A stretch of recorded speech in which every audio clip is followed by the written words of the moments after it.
The music in Club Noir pulsed through the crowded space, each beat a reminder that time was running out.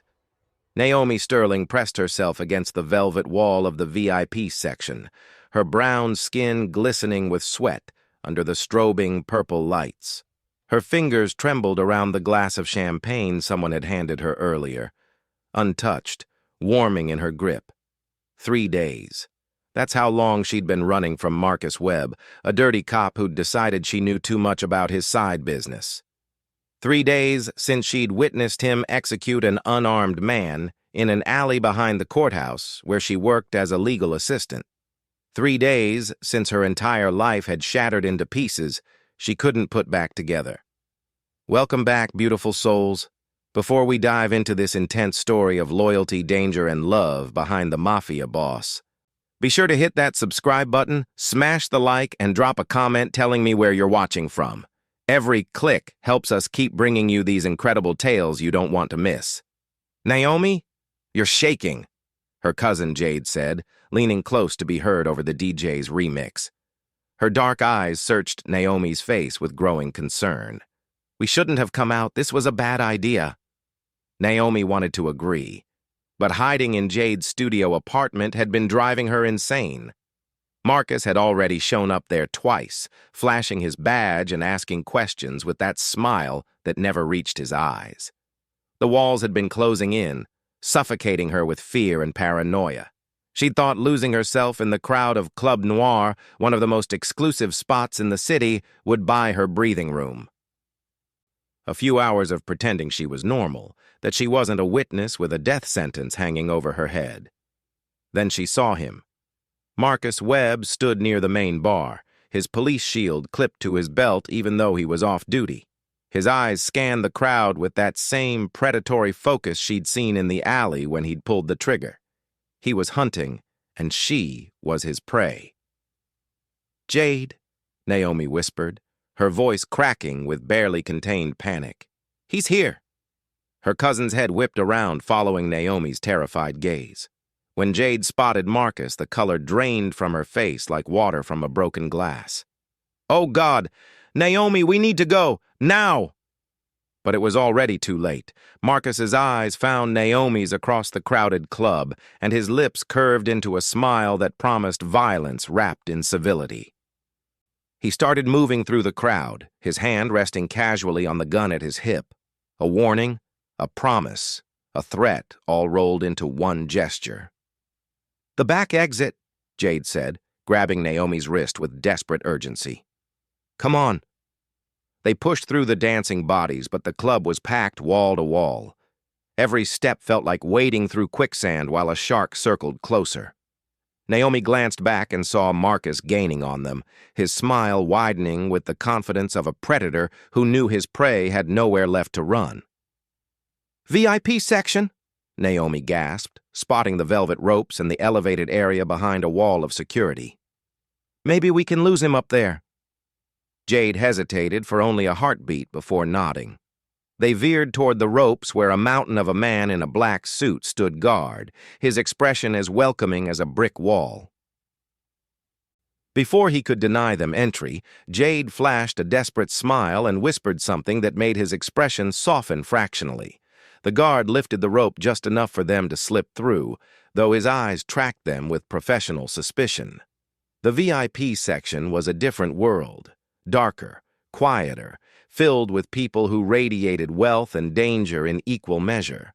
Crystal bottles with sparklers sat on tables where beautiful women draped themselves over men in expensive suits. This was where power gathered, where the city's elite played while the rest of the world watched from outside the velvet ropes. "He's coming," Jade hissed, pulling Naomi deeper into the section, past tables of people who barely glanced their way. Naomi looked back and saw Marcus talking to the security guard, flashing his badge with practiced ease. The guard's resistance crumbled immediately, cop privilege trumping club protocols. He was already lifting the rope to let Marcus through. Panic clawed at Naomi's chest, making it hard to breathe. Her vision tunneled, narrowing to a pinpoint as the beginning of a full-blown panic attack threatened to overwhelm her. She'd had them every night since the shooting, waking up gasping for air, seeing that man's body hit the pavement over and over in an endless loop of trauma. That's when she saw him. In the darkest corner of the VIP section, 3 men sat in a private booth that seemed to exist in its own universe, separate from the chaos of the club around them. The 2 flanking the center figure were clearly bodyguards, alert, dangerous, coiled like springs, ready to unleash violence at a moment's notice. But it was the man in the middle who commanded attention without trying. He was devastating in a way that transcended conventional handsomeness. Olive-skinned with dark hair swept back from a face that could have been carved from marble by a Renaissance master, he wore a charcoal suit that probably cost more than most people made in a month. Even seated, his presence dominated the space around him like gravity warping reality. Power radiated from him like heat from a flame. You could feel it even at a distance. His eyes, dark and watchful as a predator's, caught Naomi's for a brief moment, and something electric passed between them. She felt stripped bare under that gaze, as though he could read every fear, every secret, every desperate prayer with that single glance. Then his attention shifted past her, his eyes narrowing slightly as he noticed Marcus approaching, badge visible, hand on his weapon. Without thinking, without planning, operating purely on survival instinct, Naomi broke away from Jade and rushed toward the stranger's booth.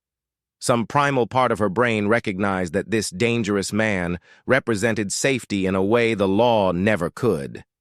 In a world where cops were killers and justice was a luxury she couldn't afford, the most dangerous option was somehow the safest bet. "Please," Naomi whispered as she reached his table, her voice trembling like leaves in a storm. "There's a man, a cop, he—" She couldn't finish the sentence. The words tangled in her throat, choked by fear and desperation. But those dark eyes understood immediately, reading the story written in her terror. The man didn't speak. He simply moved, his body language shifting in a way that was both subtle and unmistakable, command without words. The 2 men flanking him adjusted their positions with synchronized precision, creating space, an invitation, silent but absolute. Naomi heard Marcus's voice behind her, smooth as poisoned honey. "Naomi Sterling, there you are. We need to talk about what you think you saw the other night." Without hesitation, Naomi slipped into the booth, positioning herself directly behind the stranger. His body blocked her from Marcus's view, broad shoulders forming a shield more effective than any armor. The faint scent of cedar and something darker, something expensive and exclusive, filled her senses, grounding her in the moment. A strong hand reached back, finding hers in the darkness beneath the table. His fingers were warm, slightly calloused, and the touch sent electricity racing up her arm. He squeezed gently, reassurance, protection, a promise made without words. "Stay behind me," the stranger murmured, his voice like velvet dragged over gravel, smooth and rough in equal measure. "Don't move, don't speak." Marcus approached the table with his friendly cop smile firmly in place, the one he probably used to put civilians at ease before he destroyed their lives. "Sorry to interrupt your evening, gentlemen. I'm Detective Marcus Webb." He flashed his badge like it was a magic talisman. "I'm looking for a young lady who's gotten herself into some trouble. I believe she just came this way." The stranger's posture didn't change. He didn't tense or shift. But something about the air around him grew colder, more dangerous, like the temperature drop before a storm breaks. "You're mistaken, Detective," he said, his voice deceptively calm yet carrying an undercurrent of steel that could cut through bone. "There's no one here but my associates and me." Marcus's smile faltered like a candle flame in wind. For the first time, he seemed to truly register who he was addressing. His eyes darted between the stranger and his two silent companions, some recognition flickering across his face like lightning in dark clouds. The cocky confidence drained from his posture, replaced by something that looked dangerously close to fear. I'm sure I saw—" Marcus started, but his voice had lost its authority. "You saw nothing," the stranger interrupted, his tone absolute, brooking no argument, allowing no contradiction. Each word was measured, precise, as if carefully selected from a vast vocabulary of threats. "And I suggest you return to whatever it is you were doing before you made the mistake of approaching this table." Behind the stranger's back, hidden from Marcus's view, his hand tightened around Naomi's. The gesture was possessive but oddly gentle, claiming her while simultaneously offering comfort. She could feel his thumb tracing small circles against her palm, a soothing rhythm that steadied her racing heart. Marcus's face reddened with suppressed anger and embarrassment. "Now look, I don't know who you think you are, but I'm a police detective conducting an official—" "Vincent Carbone." The name landed like a bomb in the space between them, detonating all of Marcus's bravado. He went pale, his hand dropping from his weapon as if the metal had suddenly become burning hot. Even Naomi, sheltered as she'd been in her quiet life, had heard that name whispered in courthouse hallways. The head of the Carbone family, one of the most powerful crime organizations in the city. The man who controlled half the criminal enterprises from the docks to downtown, who had judges and politicians in his pocket, whose word was law in certain neighborhoods where the police were merely visitors. "Mr. Carbone," Marcus stammered, suddenly respectful, suddenly small. "I didn't realize, I'm just looking for a witness in an ongoing investigation. She's important to—" "She?" Vincent's voice dropped to a lethal whisper that somehow cut through the club's pounding bass. "I see no she here, Detective Webb. Perhaps you're confused. Perhaps the stress of your job, your many jobs, is affecting your perception." The emphasis on many jobs made Marcus flinch. It was a message, clear as day. "I know what you really do. I know about the money you take, the laws you break, the deals you make in dark alleys." One of Vincent's men, the taller one with a scar across his jaw that suggested he'd survived things that would kill most people, stood slowly. Though he never touched Marcus, never even raised his hands, never made an overt threat, the detective retreated a step as if physically pushed. I must have been mistaken," Marcus said, his voice strangled, his earlier confidence completely evaporated. "My apologies for the interruption, Mr. Carbone."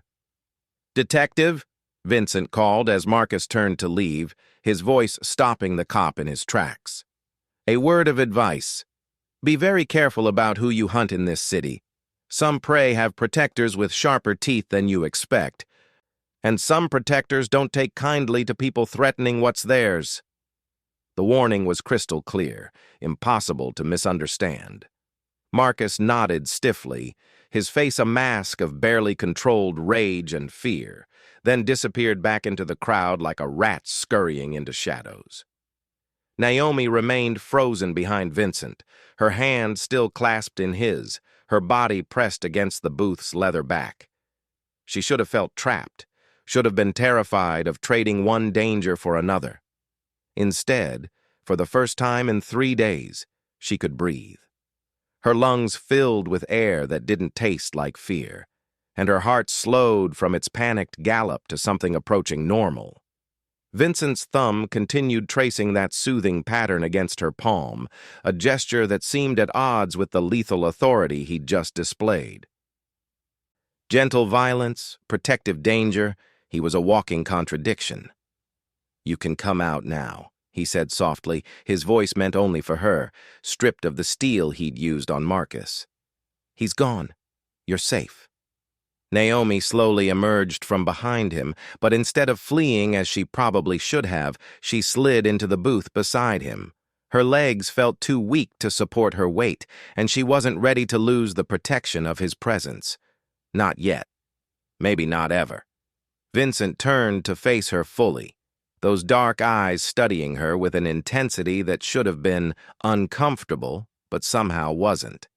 It felt like being seen, truly seen, for the first time in her life. "Thank you," Naomi whispered, her voice barely audible over the music that had faded to background noise in her awareness. "I'm sorry for dragging you into my problems." "I didn't know what else to do." "Don't apologize." His voice was firm but not unkind, commanding but not cruel. "That man, the detective, he's hunting you. Tell me why." Naomi hesitated, unsure how much to reveal to this dangerous stranger who'd just saved her life. But something in his gaze made her want to trust him, made her feel like he might be her only option in a world where the law wanted her dead. "I saw something I shouldn't have," she admitted, her hands trembling in her lap. 3 nights ago, behind the courthouse where I work, Marcus Webb executed a man, shot him in cold blood in an alley. I was working late, taking a shortcut to my car, and I saw everything. The argument, the begging, the gunshots, everything. Vincent's expression didn't change, but something flickered in his eyes. Surprise, perhaps, or calculation. "And you went to the police?" Naomi shook her head, a bitter laugh escaping her throat. "He is the police. His partner runs internal affairs. His captain golfs with the mayor. Who would believe a legal assistant over a decorated detective?" She swallowed hard, forcing the words out. "He knows I saw. He's been hunting me ever since. And I know, he wants to make sure I can't testify. Dead witnesses tell no tales." "He wants to kill you," Vincent stated matter-of-factly, not sugarcoating the reality she'd been trying to avoid acknowledging. The blunt words made it real in a way it hadn't been before. Naomi nodded, tears stinging her eyes but refusing to fall. She'd cried herself empty over the past 3 days. Now she just felt hollow, exhausted, and strangely calm in the presence of this dangerous man. Vincent studied her for a long moment, his gaze moving over her face as if committing every detail to memory. Then he glanced at his men with some unspoken command that they seemed to understand instantly. "Luca, Marco, give us a moment," Vincent said, his voice carrying easy authority. The 2 men rose without question, without hesitation, moving to stand a discreet distance away. Still watchful, still protective, but out of earshot. They were extensions of Vincent's will, soldiers who obeyed without needing explanations. "What's your name?" Vincent asked, his attention returning to Naomi with that same focused intensity. "Naomi. Naomi Sterling." "Naomi," he repeated, as if tasting the word, rolling it around in his mouth to test its flavor. Something about the way he said it, with that slight Italian accent coloring the syllables, made it sound different, intimate, precious, claimed. "You need protection, Naomi. Real protection, not what the legal system can offer you. The law failed you the moment that detective decided you were a problem to eliminate." "I can't afford," Naomi started, but Vincent raised a hand, cutting her off. "I'm not offering to sell you protection," he interrupted smoothly, his voice leaving no room for argument. "I'm telling you that as of this moment, you're under my protection. No charge, no debt, no strings attached." Naomi stared at him, confusion and suspicion warring with desperate hope in her chest. Men like Vincent Carbone didn't do anything without expecting something in return. That was basic survival knowledge in a city where everything had a price. "Why would you do that?" she asked, needing to understand his angle, his motivation. "You don't know me. We just met. Why risk yourself for a stranger?" Vincent's eyes held hers, and for a moment, she saw something beneath the dangerous exterior, something that looked almost vulnerable, almost human. "Because a corrupt cop executing civilians in my city is bad for everyone's business," he said finally, the practical answer she'd expected. And because you had the courage to run toward the most dangerous man in this club instead of away from him when you needed help. That kind of survival instinct is rare, valuable. It shows intelligence. He leaned forward slightly, his voice dropping to something just above a whisper. And because anyone who touches you now, anyone who tries to hurt you, they die. That's not a promise, Naomi. That's not a threat. That's a fact. A law of nature, as inevitable as gravity. The possessive intensity in his words should have frightened her, should have sent her running for the exit. Instead, Naomi felt a weight lifting from her shoulders, a burden she'd carried for 3 days finally shared with someone strong enough to bear it. For the first time since witnessing Marcus's crime, she didn't feel alone. "I don't understand," she whispered, her voice breaking slightly. "You don't even know me.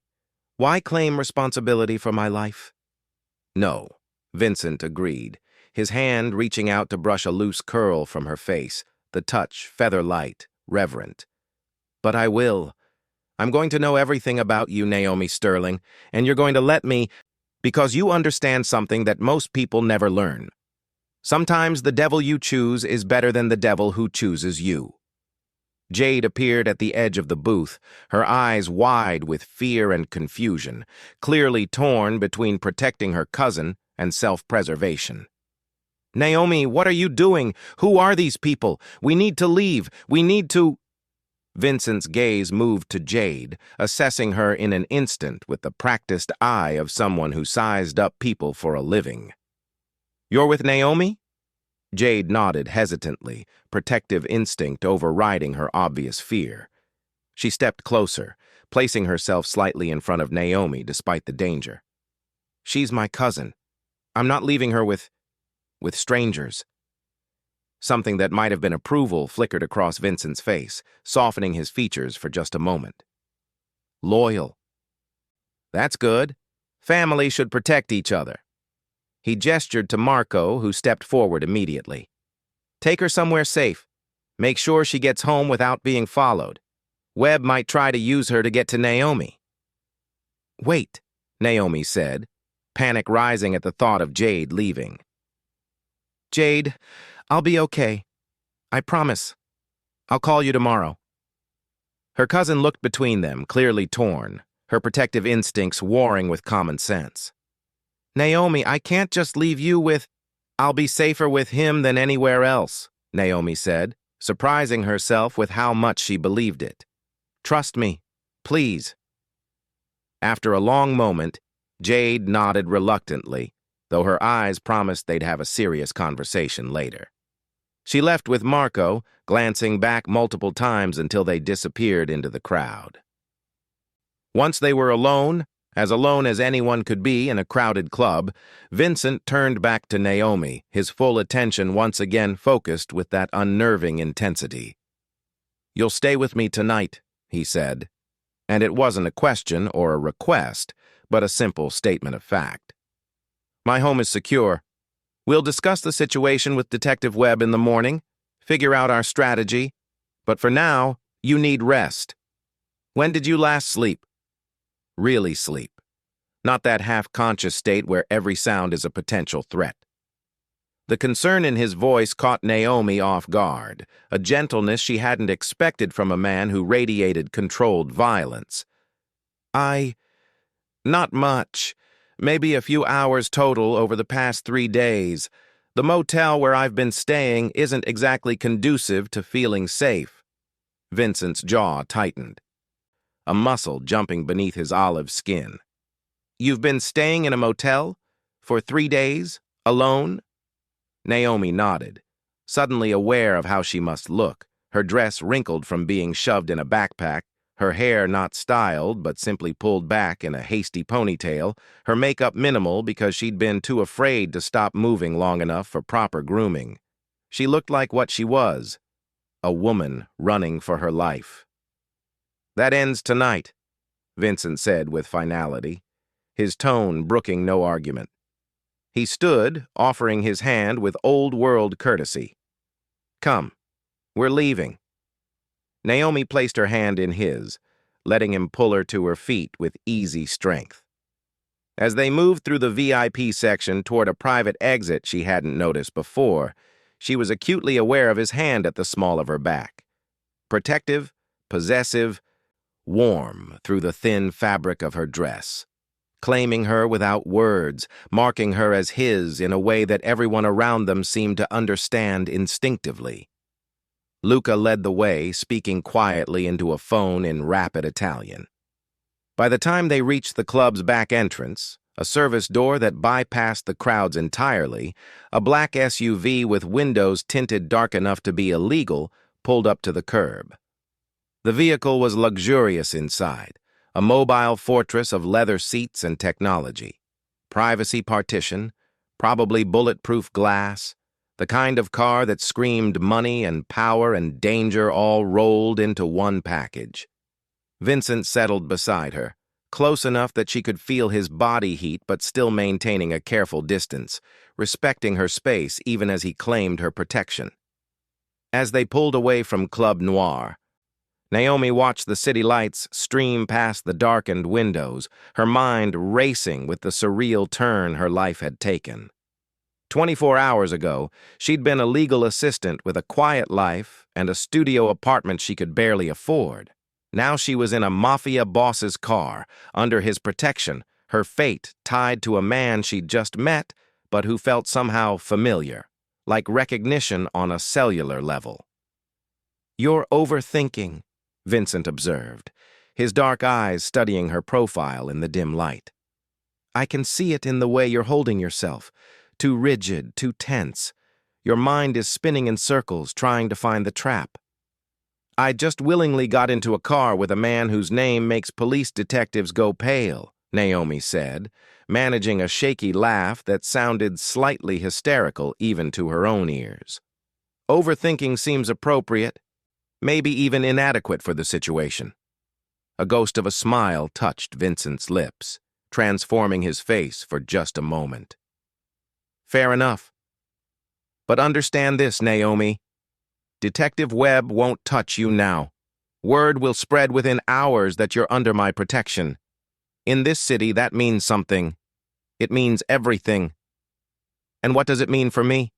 Naomi asked, finally voicing her fear, the question that had been building since she'd sat on his lap. "What does being under your protection entail? What do you expect from me?" Vincent considered her for a long moment, his gaze holding hers in the darkness.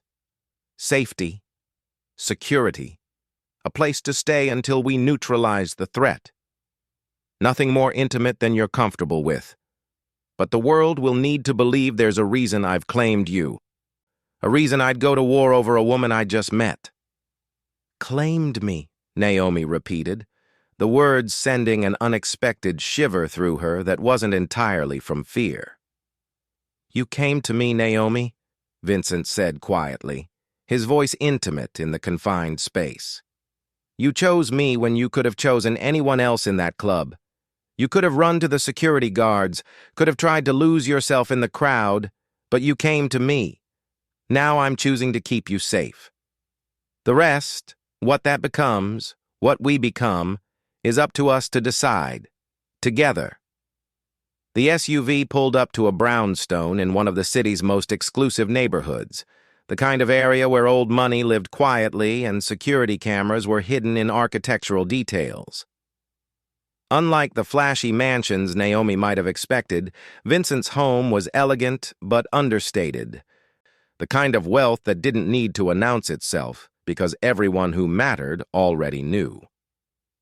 Luca opened Naomi's door, and Vincent's hand was there immediately, helping her out with courtly manners that seemed at odds with his reputation. As they climbed the steps to the entrance, the door opened before they reached it, revealing an elegant black woman in her 50s with silver-streaked hair pulled into a sophisticated bun. Her eyes were kind but assessing, taking in everything with the practiced gaze of someone who'd seen it all. "Mr. Carbone," she greeted warmly, her voice carrying the lilt of Southern roots not quite erased by decades in the city. Her eyes moved to Naomi with open curiosity but no judgment. I wasn't expecting you to bring a guest this evening. Antonia, Vincent said, his tone warmer than Naomi had heard before, suggesting genuine affection. This is Naomi Sterling. She'll be staying with us for a time. Please prepare the guest suite. The blue room, I think. She'll be comfortable there. Antonia's keen eyes swept over Naomi, taking in her rumpled appearance, her barely concealed fear, the way she stayed close to Vincent's side like a lifeline. Understanding flickered across the older woman's face, and her expression softened with something that looked like sympathy. Of course, Mr. Carbone. Miss Sterling, welcome to our home. She stepped back to let them enter, then turned her attention to Naomi with genuine warmth. You look exhausted, dear. Would you like something to eat before you rest? Some tea, perhaps? I make an excellent chamomile that helps with sleep. The unexpected kindness made Naomi's throat tight with emotion.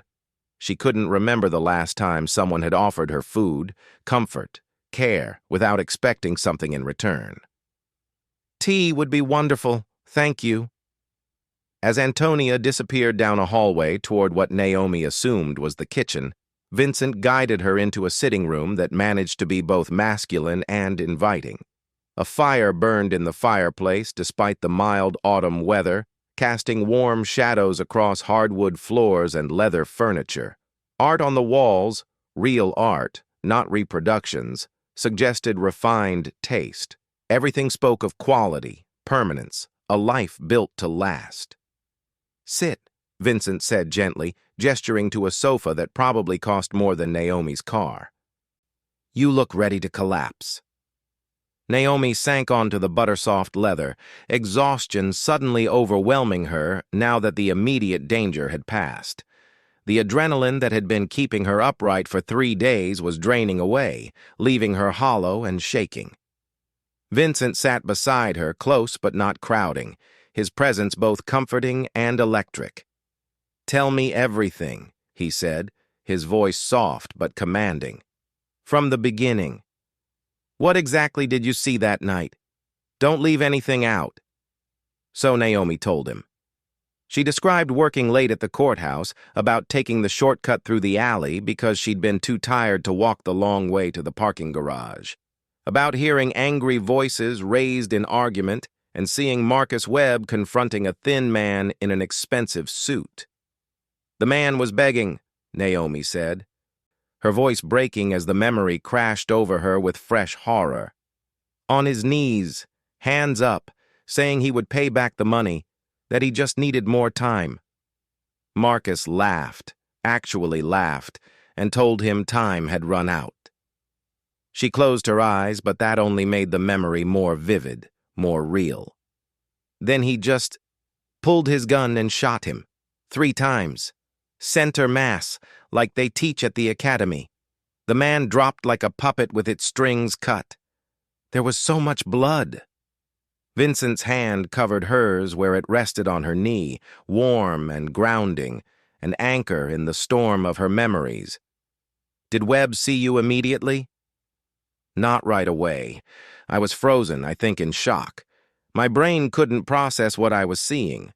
A police officer, someone sworn to protect people, just executing someone in an alley like it was nothing. Naomi's breathing quickened as panic threatened to rise again. But then I dropped my phone and the sound, God, it was so loud in the silence after the gunshots. He turned and saw me. Our eyes met and I saw him make the decision. I ran and he chased me to the parking garage, but I got to my car first. I've been running ever since. The man he killed, Vincent said carefully, his voice thoughtful. Did you recognize him? Had you seen him before? Naomi shook her head. Never. But from what I overheard before the shooting, it sounded like a debt. Money owed. The man kept saying he was sorry, that his business had slow months, that he needed more time to come up with the cash. Something dark flickered across Vincent's face, a shadow that suggested he knew more than he was saying. Marcus Webb is a loan shark on the side, uses his badge to collect debts and intimidate people who can't go to the real police for help. We've been aware of his activities, but haven't had cause to intervene. He operates in gray areas, keeps his violence controlled. Until now. Until he executed someone, Naomi whispered. Until he executed someone, Vincent agreed gravely. His thumb traced small circles on the back of her hand, the gesture soothing despite its intimacy. What you witnessed, Naomi, it's enough to end his career and send him to prison for life. Maybe death row, depending on how the DA wants to play it. Webb knows that. He'll be desperate, and desperate men are dangerous men. Which makes me a liability that needs to be eliminated, Naomi said, finally speaking aloud the truth she'd been avoiding. Yes. But now you're also my responsibility, which makes you untouchable. Vincent's eyes met hers, and the lethal promise in them should have frightened her. Instead, Naomi felt safe for the first time in days. I meant what I said in the club. Anyone who touches you now, anyone who tries to hurt you, they die. I don't make empty threats, Naomi. In my world, words have weight. Promises have consequences. Antonia returned with a tea service, setting it on the coffee table with practiced efficiency. The guest suite is ready whenever Miss Sterling would like to retire, she said, her voice warm. I've laid out some night clothes. They may be a bit large, but they're comfortable. And I've left toiletries in the bathroom. If you need anything else, just press the button by the bed. Thank you, Antonia, Naomi said, genuinely grateful for the kindness this stranger was showing her. After Antonia left, Vincent poured tea with surprising grace, his large hands steady as he handed Naomi a delicate cup that felt almost fragile against her palms. You should rest, he said after she'd taken a few sips of the chamomile that tasted like comfort in liquid form. Tomorrow, we'll make a plan. We'll figure out how to keep you safe and how to make sure Webb pays for what he's done. But tonight, you need sleep. Real sleep, without fear. He stood, and Naomi followed on shaky legs, suddenly reluctant to leave his presence even though exhaustion pulled at her like a physical weight. What if Marcus found her? What if this was all a dream and she'd wake up back in that terrible motel? Vincent, Naomi said as he led her upstairs to a guest suite that was larger and more luxurious than her entire apartment. Why are you really doing this? I need the truth, not the political answer about bad for business. He paused at the doorway, his hand resting on the frame. For a moment she thought he wouldn't answer, that he'd deflect or dismiss the question. Then he turned to face her, and the intensity in his eyes stole her breath. Because when you hid behind me, when you trusted me to protect you, something inside me recognized you as mine to keep safe, he said quietly, honestly, the words seeming to surprise him as much as they surprised her. I don't fully understand it yet. I don't have a rational explanation that would satisfy you, but I will protect you, Naomi Sterling. That's not negotiable. Before she could respond, before she could process the weight of what he'd just confessed, Vincent stepped back, restoring the distance between them. Sleep well, Naomi. I'm right down the hall if you need anything. The door locks from the inside, but I promise, you have nothing to fear in this house. You're safe here. You're safe with me. After he left, Naomi entered the suite to find it decorated in soothing blues and creams, the blue room Antonia had mentioned. A king-sized bed piled with pillows dominated the space, and French doors led to a small balcony overlooking a garden she couldn't quite see in the darkness. The nightgown Antonia had left was indeed too large, but it was silk and soft against Naomi's skin, a luxury she'd never experienced before. As she slipped between sheets with a thread count she couldn't even guess at, Naomi's mind spun with the surreal turn her life had taken. She'd gone from hunted to protected, from alone to claimed by a man who commanded fear with just his name, a man who'd promised that anyone who touched her would die. She should have been terrified, should have been planning her escape from this new danger, this gilded cage with its handsome captor. Instead, for the first time in 3 days, Naomi slept deeply and dreamlessly, secure in the knowledge that Vincent Carbone kept his promises. And his promise was simple, absolute, carved in stone. Anyone who touched her would die. Morning arrived with golden sunlight streaming through gauze curtains Naomi didn't remember closing. For a disorienting moment, she couldn't place where she was, the bed too comfortable, the sheets too fine, the silence too complete to be the motel room where she'd been hiding. Then memory flooded back like a dam breaking. The club, Marcus Webb hunting her through the crowd, Vincent Carbone's dark eyes and darker promises. The hand that had held hers under the table, warm and protective. The way he'd dismissed a police detective with nothing but his name and the weight of his reputation. Naomi sat up slowly, her body protesting after 3 nights of restless sleep on cheap mattresses that smelled like industrial cleaner and desperation.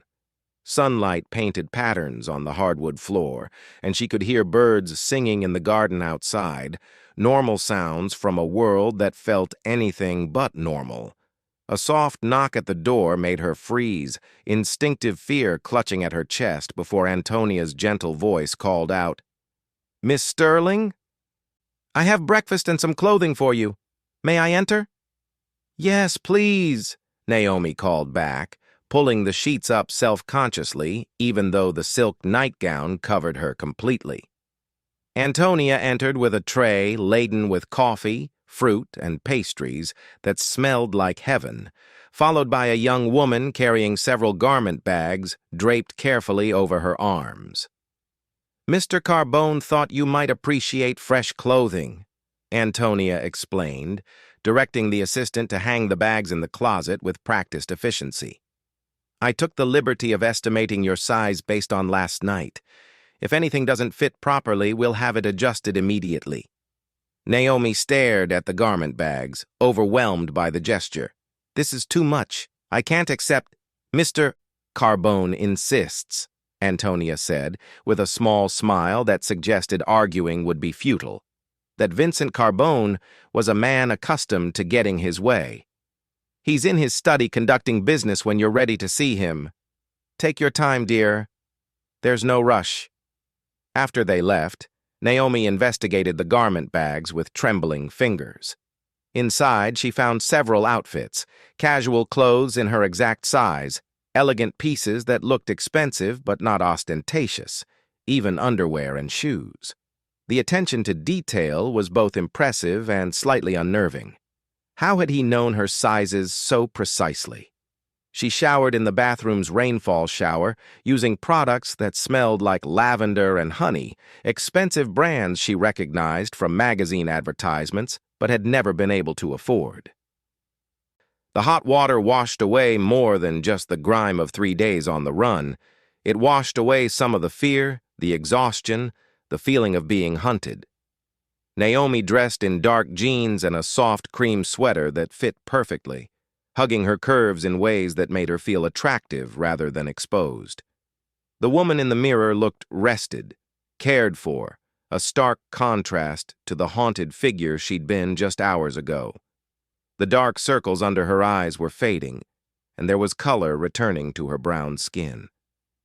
Following Antonia's directions, Naomi found Vincent's study on the 2nd floor. The door was slightly ajar, and she could hear him speaking in rapid Italian, his tone clipped and commanding. She hesitated outside, not wanting to interrupt what sounded like important business, but he must have sensed her presence. "Un momento," he said into the phone, then switched seamlessly to English. "Come in, Naomi." The study was masculine and elegant, every inch of it screaming controlled power. Books lined the walls, real books, leather-bound volumes that had been read and valued, not just decorative props. A massive desk dominated the space, positioned strategically to face the door so Vincent could see anyone who entered. Strategic thinking, always aware of threats. Vincent stood by the window, phone pressed to his ear, wearing dark slacks and a white dress shirt with the sleeves rolled up to reveal strong forearms. He looked different in daylight. No less commanding, but somehow more real, more human. The morning light caught the sharp angles of his face, the slight stubble on his jaw suggesting he'd been up for hours already conducting business while she slept. He gestured for her to take a seat in one of the leather chairs positioned near the desk, then concluded his call with a few terse sentences in Italian before setting the phone down with deliberate care. "Did you sleep?" Vincent asked, his dark eyes sweeping over her with an intensity that made her skin warm, taking in every detail of her appearance. "Better than I have in days," Naomi admitted, settling into the chair that probably cost more than her monthly rent. "Thank you for the clothes, but you really didn't need to." "I did," Vincent interrupted smoothly, moving to sit in the chair beside hers rather than behind his desk. A choice that felt significant, putting them on equal footing rather than establishing hierarchy. "You can't keep wearing the same dress, and you can't risk going back to wherever you've been staying. Marcus Webb will be watching those places. Everything you need will be provided here." The matter-of-fact way he said it, as if dressing her and housing her was the most natural thing in the world, should have bothered Naomi more than it did. But there was something in his tone. Not control, but care. Protection rather than possession. "What happens now?" Naomi asked, needing to understand the plan, to feel some sense of agency over her chaotic life.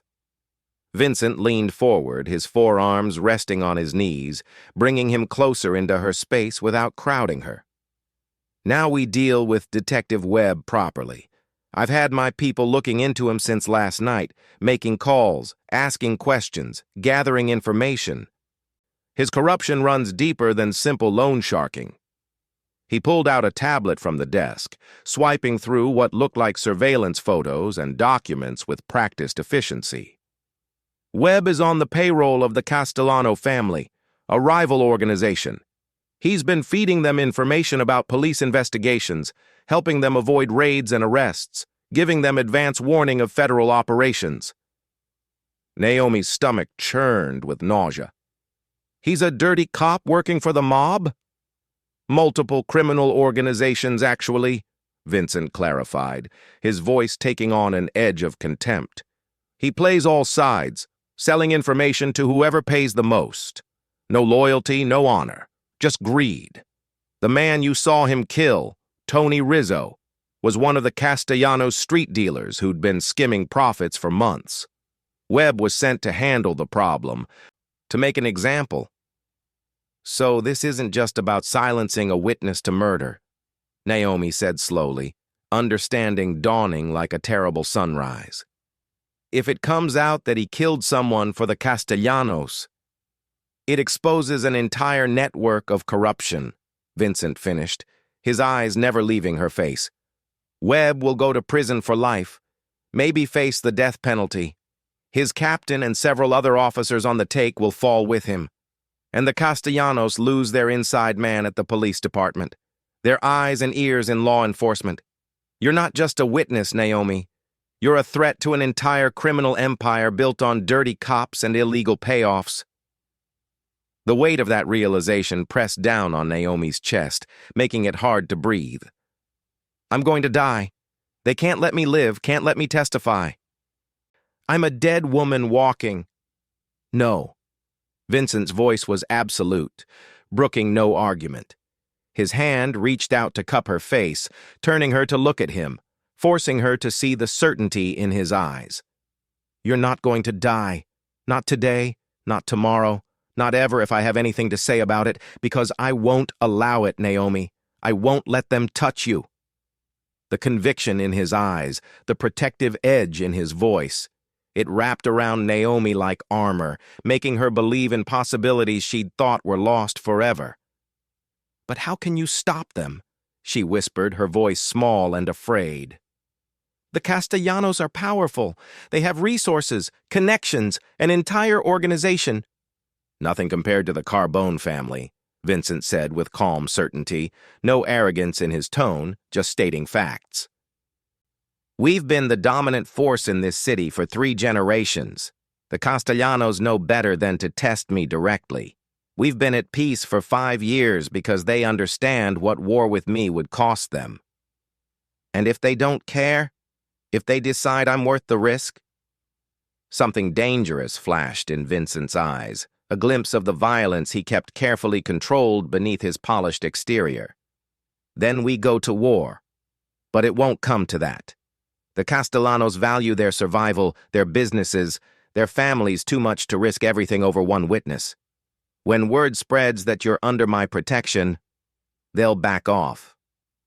And if they don't, Naomi pressed, needing to understand the full scope of what she'd gotten into. Vincent's thumb traced her cheekbone, the touch gentle despite the lethal promise in his words. Then I demonstrate why challenging me is the last mistake anyone makes. I've built my reputation on keeping my word, Naomi. When I say someone is under my protection, that's an absolute guarantee. Breaking it would mean challenging my authority, my power. No one survives that challenge.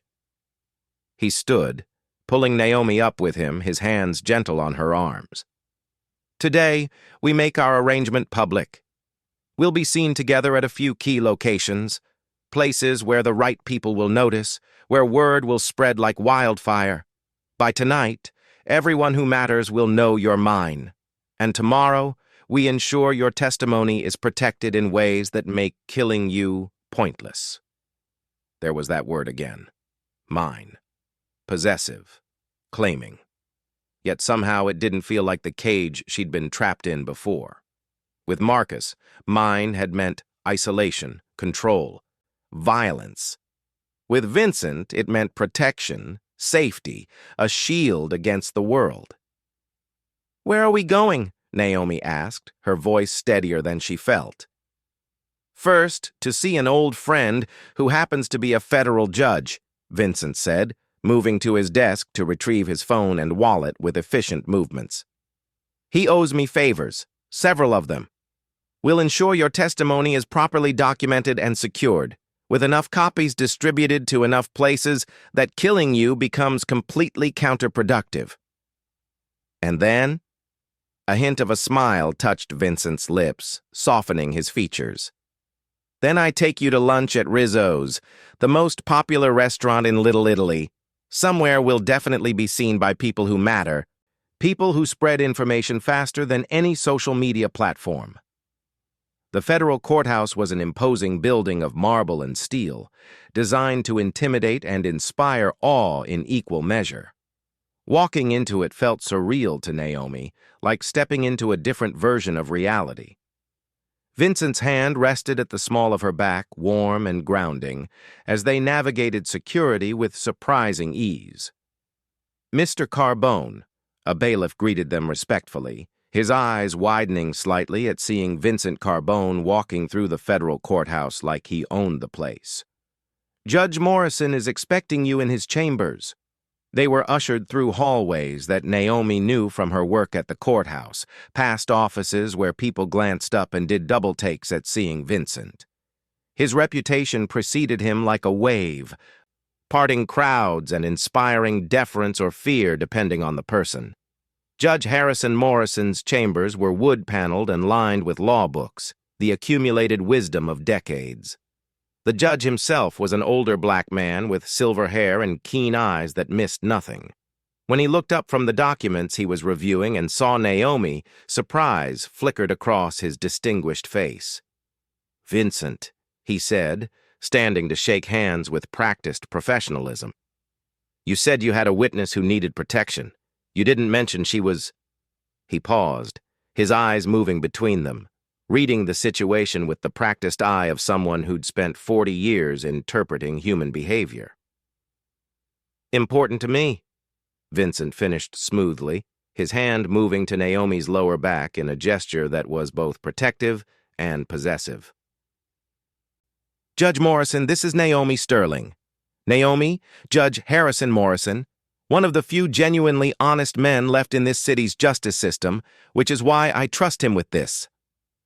The judge's eyebrows rose at Vincent's introduction, understanding passing across his face. "Miss Sterling, please, have a seat. I understand you witnessed a homicide committed by a police officer?" Over the next hour, Naomi gave her statement in excruciating detail. She described everything she'd seen that night in the alley. The argument, the begging, Marcus Webb's cold laugh, the 3 gunshots that had ended Tony Rizzo's life. Judge Morrison recorded it all on multiple devices, his expression growing darker with each detail, his hands occasionally clenching into fists as the scope of the corruption became clear. "This is explosive," Judge Morrison said when Naomi finally finished, her throat raw from talking. "Detective Webb's captain and the internal affairs sergeant he's connected to, they're already under FBI investigation for corruption. Your testimony could be the final piece that brings down an entire network of dirty cops that's been operating for over a decade." "Which is exactly why she's in danger," Vincent said quietly, his hand finding Naomi's and squeezing gently. "I need your assurance that her statement is protected. Multiple copies, multiple locations, distributed widely enough that silencing her becomes pointless. Redundancy that makes her death counterproductive." Judge Morrison studied Vincent for a long moment, his expression unreadable. "You're asking me to trust that you'll keep her safe, that you won't use her testimony for your own purposes?" "No," Vincent corrected, his voice hard as steel. "I'm telling you she's safe because I've claimed her protection. What I'm asking is that you help me ensure her testimony can't be buried even if something happens to her."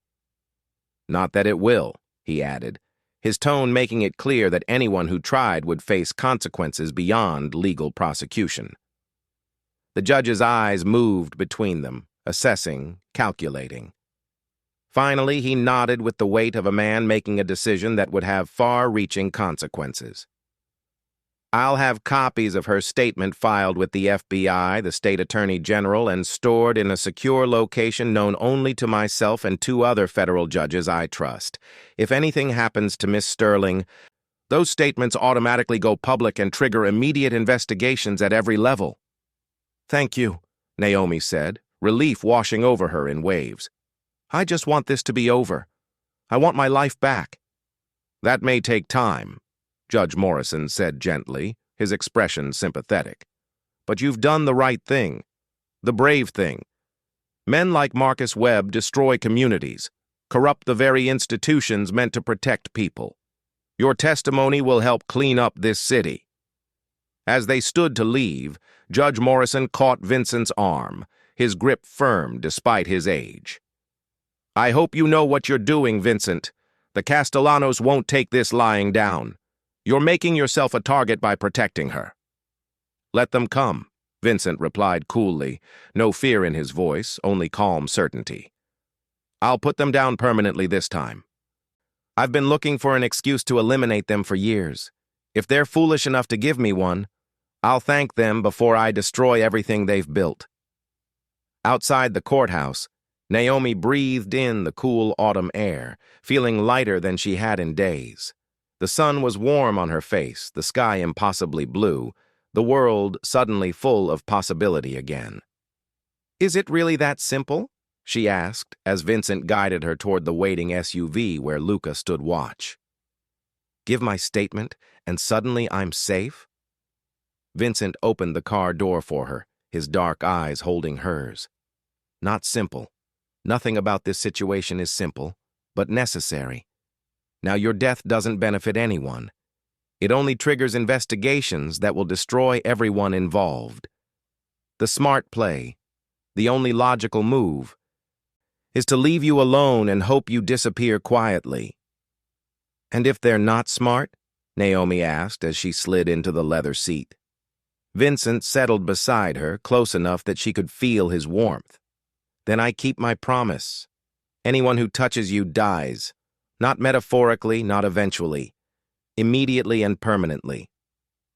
Rizzo's restaurant sat in the heart of Little Italy, its red checkered tablecloths and family photos on the walls, giving it an air of authenticity that trendy restaurants could never replicate. The smell of garlic and tomatoes and fresh-baked bread filled the air, making Naomi's stomach growl despite her anxiety.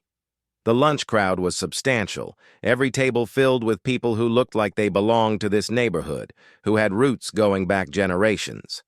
When Vincent entered, conversations paused mid-sentence. Heads turned. Eyes tracked his movement with a mixture of respect and wariness. The owner, a rotund Italian man with a warm smile and flour on his apron, rushed over immediately, his face lighting up like Vincent was family returning from a long journey. "Vincent? Madonna, it's been too long." He clasped Vincent's shoulders with obvious affection, then his eyes landed on Naomi and widened with undisguised curiosity. "And who is this beautiful lady? You finally bring a woman to my restaurant?" "Naomi Sterling," Vincent said, his hand moving possessively to the small of her back, claiming her in front of everyone present. "Naomi, this is Sal Rizzo, the best chef in Little Italy and an old family friend." Sal beamed at the compliment, then took Naomi's hand and kissed it with old-world charm.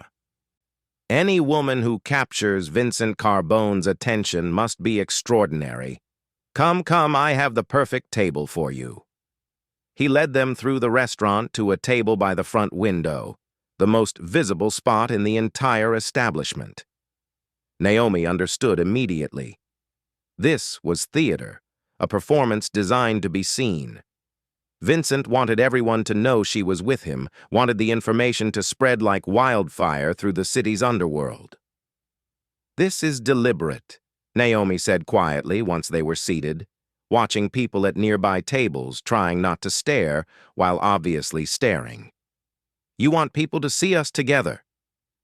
"Word spreads faster in this neighborhood than anywhere else in the city," Vincent acknowledged, his eyes never leaving her face, even as he was clearly aware of everyone around them. "By dinner time, half the city will know you're under my protection. By tomorrow morning, the Castellanos will have heard it from multiple sources. They'll understand the situation." A waitress appeared with menus, but Vincent ordered for both of them in rapid Italian, a decision that should have felt controlling but somehow didn't. He seemed to read her preferences, her hesitations, with unnerving accuracy, choosing dishes she would have selected herself if she'd been able to decipher the menu. "You speak Italian fluently," Naomi observed, realizing how little she actually knew about this man who'd claimed to protect her. "My father insisted we maintain the language," Vincent said, a shadow passing across his face at the mention of his father. "He believed in honoring our heritage while adapting to our adopted home. Italian at home, English in business. The best of both worlds." "Was he—" Naomi trailed off, unsure how to phrase the question delicately. "In the family business?" Vincent finished with a slight smile that didn't quite reach his eyes. "Yes. He built what I now control, expanded operations from the docks into legitimate enterprises. But he also believed in education, in having options beyond violence. He made sure I had every advantage." The admission painted a more complex picture than Naomi had expected. "You went to college?" "University of Pennsylvania," Vincent said. "Degrees in business administration and law, though I've never practiced the latter conventionally. My father believed knowledge was power, that understanding the legal system made me better equipped to operate within and around it." "You're a lawyer?" Naomi couldn't keep the surprise from her voice. "I understand the system I navigate," Vincent clarified. "It makes me more effective at what I do, helps me anticipate moves before they happen." Their food arrived. Pasta in a rich sauce that tasted like someone's grandmother had been cooking it for hours. Bread so fresh it was still warm from the oven. As they ate, Vincent asked Naomi about her life with genuine interest that felt unexpected. He wanted to know about her work at the courthouse, about her family, about the dreams she'd put on hold. She found herself opening up more than she'd expected, telling him about losing her parents in a car accident when she was 19, about putting herself through community college while working full-time as a waitress, about the scholarship that had let her finish her bachelor's degree, the job at the courthouse that she'd thought was the beginning of building something stable. "You worked for everything you have," Vincent observed, respect evident in his tone. "No one handed you anything. You built your life from nothing." "Is that so different from you?" Naomi challenged gently, meeting his eyes across the table. Vincent considered the question with the seriousness it deserved. "My father gave me an empire, connections, power. But I had to prove I could keep it. Had to earn the respect of men who'd known me since I was a child. Every day I faced challenges from rivals outside and ambitious men within my own organization. Power must be maintained through constant vigilance, through strength and intelligence in equal measure." "Doesn't that get exhausting?" Naomi asked softly. "Always being on guard. Always having to be the strongest person in the room, always making life and death decisions." Something shifted in Vincent's expression, a crack in the armor he wore so carefully, a glimpse of the man beneath the reputation. "Yes," he admitted quietly. "It does. There are very few people I can be honest with. Fewer still I can trust completely. It's a lonely existence." The moment stretched between them, intimate despite the crowded restaurant, despite the performance they were staging. Naomi had the sudden urge to reach across the table and take his hand, to offer comfort to this powerful man who seemed to carry the weight of the world on his shoulders without complaint. Before she could act on the impulse, Vincent's phone buzzed with an incoming message. He glanced at it, his jaw tightening almost imperceptibly, a tell that Naomi was learning to read. "Problem?" she asked, anxiety spiking in her chest. "Marco spotted Detective Webb watching this restaurant from across the street," Vincent said calmly, though his eyes had gone cold and dangerous. "He's not approaching, not making any moves, just watching, gathering information." Fear clutched at Naomi's chest, making it hard to breathe. Her hands started to tremble, rattling her fork against her plate. "What do we do? Should we leave? Is he going to—" Vincent's hand covered hers on the table, the gesture both possessive and reassuring, grounding her before panic could take full hold. "We finish our lunch at a leisurely pace. Let him watch. Let him see that you're not hiding, that you're not afraid. Let him understand exactly what he's up against." "But I am afraid," Naomi whispered, her voice breaking slightly. "Then let me be afraid for you," Vincent said quietly, his thumb tracing circles on the back of her hand. "Trust me, Naomi.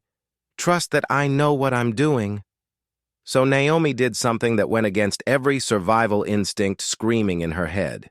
She trusted him.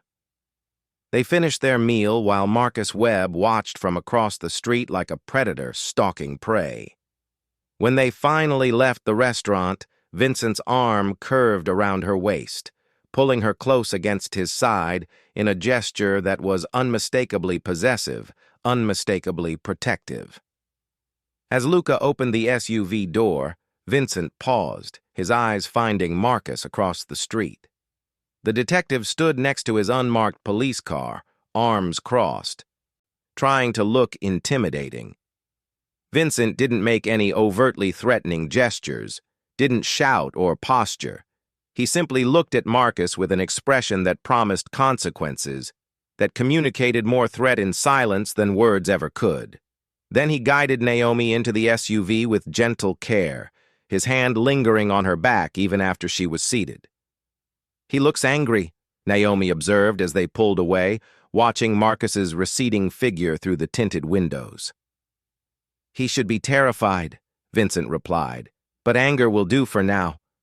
By tonight, he'll understand the full scope of his mistake in threatening you." The rest of the afternoon passed in a surreal haze. Vincent took Naomi to two more carefully selected locations, a gallery opening where art collectors and society elites mingled, and a coffee shop in a neighborhood where his influence was particularly strong. Each appearance was calculated, designed to spread word of their association to different circles of influence. By the time they returned to Vincent's brownstone, Naomi was exhausted from the performance, from maintaining composure while fear churned in her gut. Antonia met them at the door with her warm smile and gentle efficiency.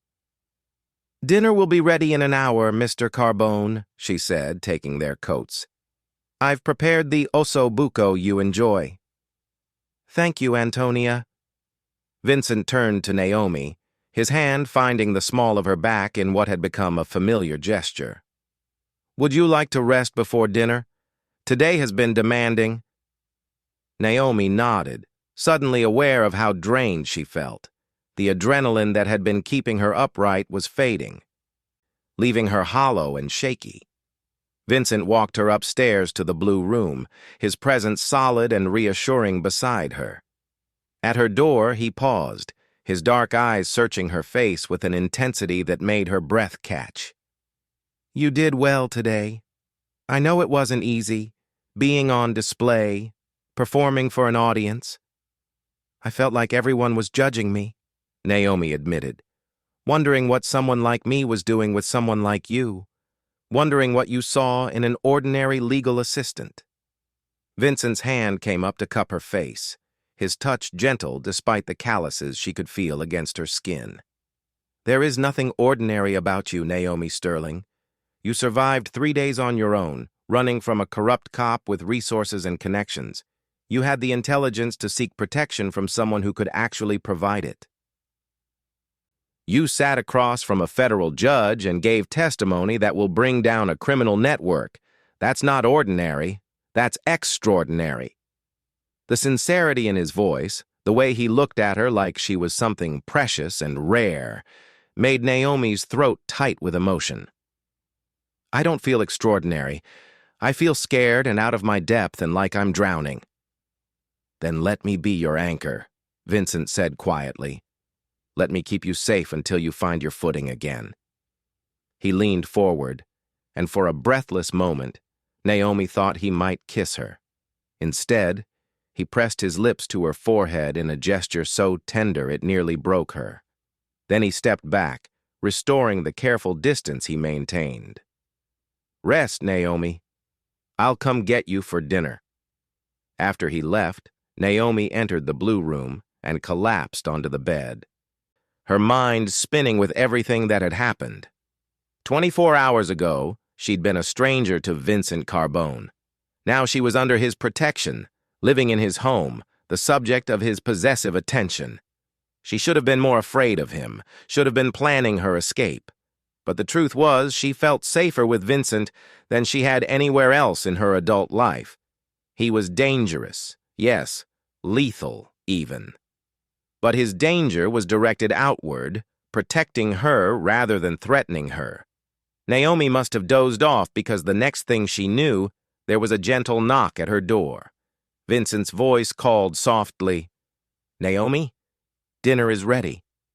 She opened the door to find him standing there in dark slacks and a burgundy sweater that somehow made him look both more approachable and more dangerous. His hair was slightly damp, suggesting he'd showered and changed while she slept.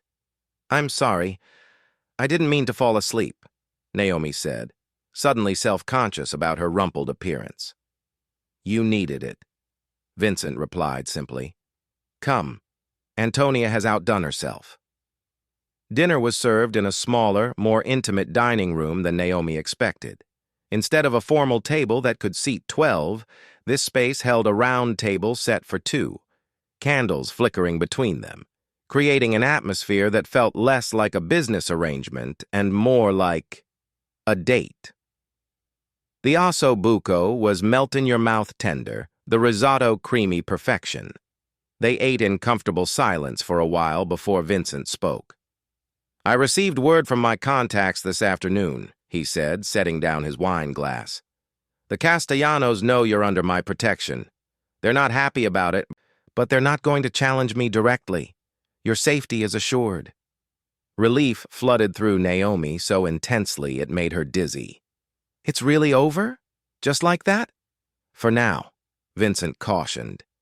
They'll look for other angles, other ways to neutralize the threat you represent, but they won't touch you physically. That would mean war, and they're not ready for that. What about Marcus Webb? Naomi asked. Something dark flickered across Vincent's face. Webb is being handled as we speak. By morning, he'll have much bigger problems than you. Problems that will keep him too busy to think about silencing witnesses. Naomi didn't ask for details. She wasn't sure she wanted to know exactly what being handled meant in Vincent's world. After dinner, they moved to the sitting room where a fire crackled in the hearth. Vincent poured 2 glasses of amber liquid from a crystal decanter, handing one to Naomi before settling onto the sofa beside her, closer than before, the careful distance slowly eroding. "This is bourbon," he explained. "My father's preference. It grew on me over the years." Naomi took a sip, the liquid burning pleasantly down her throat. "Did you learn the business from him?" Vincent's expression turned thoughtful, almost melancholy. "He taught me what he could before he died. The rest I learned through necessity, through trial and error, through making mistakes and surviving them." "How did he die?" Naomi asked softly, sensing pain beneath the carefully controlled exterior. "He was murdered when I was 23, Vincent said, his voice flat but his eyes betraying deep emotion. "A rival organization thought his death would weaken our family, create a power vacuum they could exploit. They sent 5 men to kill him while he had dinner at his favorite restaurant." "I'm so sorry," Naomi whispered, reaching out to cover his hand with hers. Vincent looked down at their joined hands, something shifting in his expression. "They were wrong about the power vacuum. I was young, but I'd been preparing my entire life to lead. I dealt with his killers personally, then eliminated everyone in their organization who'd sanctioned the hit. It took 6 months and left bodies scattered across 3 states. But when it was over, everyone understood. Challenging the Carbone family had consequences that couldn't be survived. The casual way he spoke about violence, about killing, should have horrified Naomi. Instead, she found herself understanding the man he'd had to become, the armor he'd built around himself to survive in a world where showing weakness meant death. "Do you ever wish you could have had a different life?" she asked. "Something normal? Something without the constant danger?" Vincent considered the question seriously, his thumb absently tracing patterns on her hand. "Sometimes, late at night when the weight of responsibility feels crushing. But this is the only life I've ever known, the only one I'm equipped for. I can't imagine being anything other than what I am." He turned to face her fully, his free hand coming up to brush a curl from her face. "But meeting you, Naomi, it makes me wonder what it might be like to have something real, something beyond business and power and violence. You make me want things I thought I'd given up on." Naomi's breath caught at the intensity in his eyes, at the raw honesty in his words. "Vincent, I know it's too soon," he continued, his voice dropping to something barely above a whisper.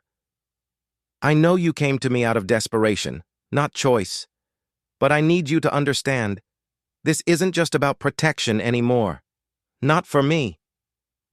"What is it about?" Naomi asked, her heart hammering against her ribs. "This is about me wanting you to choose to stay when the danger passes," Vincent said, his hand cradling her face like she was something precious. "About me wanting to see where this connection between us leads, what we could become together." Naomi should have pulled away, should have maintained distance and objectivity. Instead, she found herself leaning into his touch, her hand coming up to cover his where it rested against her cheek. "I'm scared," she admitted, "of Marcus, of the Castellanos, of what all this means. But I'm also scared of what I'm starting to feel for you, how safe you make me feel, how much I'm beginning to trust you." "Don't be scared of that," Vincent said softly. "Trust is earned, and I will spend however long it takes proving I'm worthy of yours." He leaned forward slowly, giving her time to pull away, to refuse. But Naomi didn't move, didn't retreat. When his lips finally met hers, the kiss was gentle, reverent, nothing like the possessive claiming she might have expected. It was a question and a promise, an offering rather than a demand. Naomi melted into him, her hands sliding up to his shoulders as the kiss deepened. Vincent's arms came around her, pulling her close but not crushing, holding her like she was something he'd been searching for his entire life and had finally found. When they finally broke apart, both breathing heavily, Vincent rested his forehead against hers. "Stay with me tonight," he murmured, "not for anything more than you're comfortable with. I just want you close. Want to know you're safe." Naomi nodded, unable to find words for the emotions swirling through her. Vincent stood, pulling her up with him, then led her upstairs, past the blue room, past other closed doors, to the master suite at the end of the hall. The room was masculine yet elegant, dominated by a massive bed with charcoal sheets and a view of the city through floor-to-ceiling windows. It was clearly Vincent's private domain, his sanctuary, and the fact that he was inviting her into it felt significant. "You can change in the bathroom," Vincent said, gesturing to a door. "There's a robe that should fit you." When Naomi emerged wearing the silk robe that was only slightly too large, she found Vincent already in bed, shirtless, the covers pulled back in invitation. She hesitated for only a moment before sliding in beside him. Vincent immediately pulled her close, wrapping his arms around her so her head rested on his chest. She could hear his heartbeat, steady and strong, and feel the warmth of his skin against her cheek. "Sleep," he murmured against her hair. "I'll keep you safe, I promise." For the first time since witnessing Marcus Webb commit murder, Naomi felt truly, completely safe. She drifted off to the sound of Vincent's heartbeat. Wrapped in arms that had killed but now only offered protection. 3 weeks later, Naomi stood in Vincent's study watching the news on the television mounted to the wall. Detective Marcus Webb's face filled the screen, looking haggard and defeated as federal agents led him in handcuffs from the police station. "Arrested on charges of murder, racketeering, and corruption," the news anchor was saying. "The investigation, sparked by witness testimony, has implicated over a dozen officers and exposed deep ties between law enforcement and organized crime." Vincent appeared behind her, his arms wrapping around her waist as he pulled her back against his chest. "It's over," he said quietly. "Webb will spend the rest of his life in prison. The Castellanos are in disarray with their police protection gone. You're safe, Naomi. Truly safe." She turned in his arms, looking up at the man who'd become everything to her over the past 3 weeks. "I can leave now," she said softly, testing the words, testing him. "Go back to my apartment, my job, my old life. The threat is gone." Vincent's arms tightened fractionally around her, but his voice remained calm, controlled. "You could. I've kept my promise. You're safe. The door has never been locked, Naomi. You've always been free to leave." "But," she prompted, seeing something flicker in his dark eyes.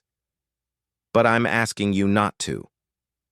Vincent's hand came up to cup her face, his thumb tracing her cheekbone with a tenderness that still surprised her. "I'm asking you to choose to stay, not because you're afraid or because you need protection, but because you want to.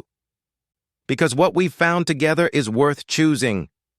Naomi's heart hammered in her chest as she looked at this dangerous, complicated man who'd shown her more respect and care than anyone else in her life. 3 weeks of falling asleep in his arms and waking to his kiss. 3 weeks of learning his morning routines, his favorite books, the way his face softened when he thought no one was watching. 3 weeks of discovering that beneath the lethal reputation was a man capable of surprising gentleness, unexpected humor, and fierce protection of those he claimed as his. "I'm not good for you," she said, voicing the fear that had been growing as her feelings deepened. "I'm nobody, Vincent. a legal assistant with student loans and a used car. Your world. It's champagne and private jets and people who speak 3 languages. I don't fit. Vincent's expression turned fierce, almost angry. You are not nobody, Naomi Sterling. You are the woman who chose me when you needed help, who trusted me when everyone told you not to. You are brave and intelligent, and you see me. Not my reputation, not my power, but me. That is worth more than all the champagne and private jets in the world. He pulled her closer, his forehead resting against hers. I've spent my entire life surrounded by people who want something from me. Power, money, protection, connections. You're the only person who looks at me and wants nothing except my company. Do you understand how rare that is? How precious? I want you, Naomi whispered, the admission both terrifying and liberating. Not your money, or your protection, or your power. Just you, Vincent. The man who keeps bourbon by his bedside because it reminds him of his father, who speaks Italian in his sleep, who reads poetry when he thinks no one knows. That man, that's who I want. Something in Vincent's expression cracked, the armor he wore so carefully fracturing to reveal raw emotion beneath. Then stay. Choose me. Choose this life we're building together. I know it won't always be easy. My world comes with complications and dangers that will touch you simply by association. But I swear to you, Naomi, you will always be my priority. Your safety, your happiness, your dreams, they matter more to me than any business deal or power play. You're asking me to be yours, Naomi said, needing absolute clarity. Officially, permanently. Not as part of an arrangement or for show, but really. I'm asking you to be my partner, Vincent corrected gently. Not my possession, not my trophy, but my equal. The woman who stands beside me, who challenges me, who reminds me why I fight so hard to protect what's mine. I love you, Naomi. I didn't expect to, didn't plan for it. But somewhere between that first night when you hid behind me and this morning when you brought me coffee before I asked, I fell completely in love with you. Tears stung Naomi's eyes, but they were good tears, healing tears. I love you too, she whispered, the words feeling both terrifying and right. God help me. I love a man who makes police detectives pale and judges nervous. A man who probably has more blood on his hands than I want to know about.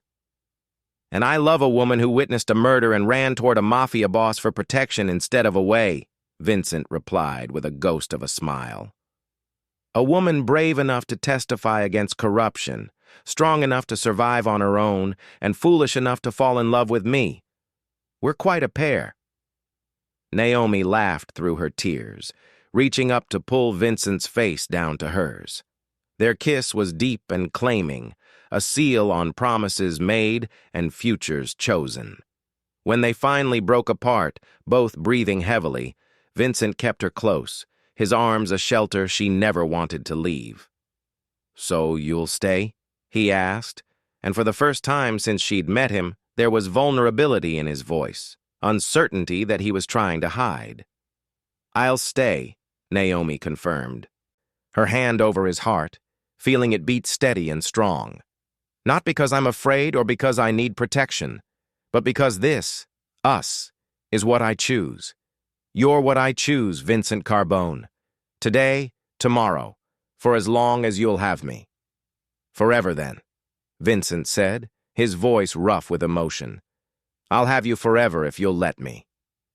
On the television behind them, the news continued to detail the fall of Marcus Webb and the corruption network he'd been part of.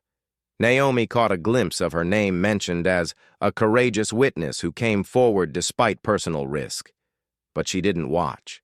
She was too focused on the man in front of her, the dangerous choice that had become the safest harbor she'd ever known. Come, Vincent said, lacing his fingers through hers. Antonia's making your favorite for lunch. And this afternoon, I thought we could visit that art gallery you mentioned, the normal afternoon of a normal couple. We are anything but normal, Naomi said with a laugh as he led her from the study. No, Vincent agreed, pausing at the doorway to kiss her once more, tender and possessive in equal measure. We're extraordinary. And that's exactly how it should be. They descended the stairs hand in hand, no longer protector and protected, no longer a performance for others' benefit, but partners who'd chosen each other despite and because of their complications. A legal assistant and a crime boss, a witness and her guardian, a woman who'd hidden behind a stranger, and the man who'd growled his protection and meant it. Sometimes, safety came in the most unexpected forms. Sometimes the most dangerous choice led to the greatest love. Sometimes hiding behind a mafia boss in a crowded club was exactly the right decision, even if it looked wrong to everyone else. And sometimes, when a man growled that anyone who touched you would die, it wasn't a threat, but a vow. One he'd spend the rest of his life keeping, one you'd spend yours grateful he'd made. Naomi Sterling had run from one danger only to find sanctuary in another. But Vincent Carbone's danger had never been directed at her. His violence, his power, his lethal reputation, all of it had been wielded as a shield on her behalf from the moment she'd chosen him. And she would spend every day choosing him again, just as he chose her, not out of obligation or fear or necessity, but because love, real, complicated, dangerous love, was always a choice, and they had chosen each other. Thank you so much for watching this story to the end. If you enjoyed this one, let me know in the comments what you thought about Naomi and Vincent's story. And don't forget to like and subscribe for more thrilling stories like this.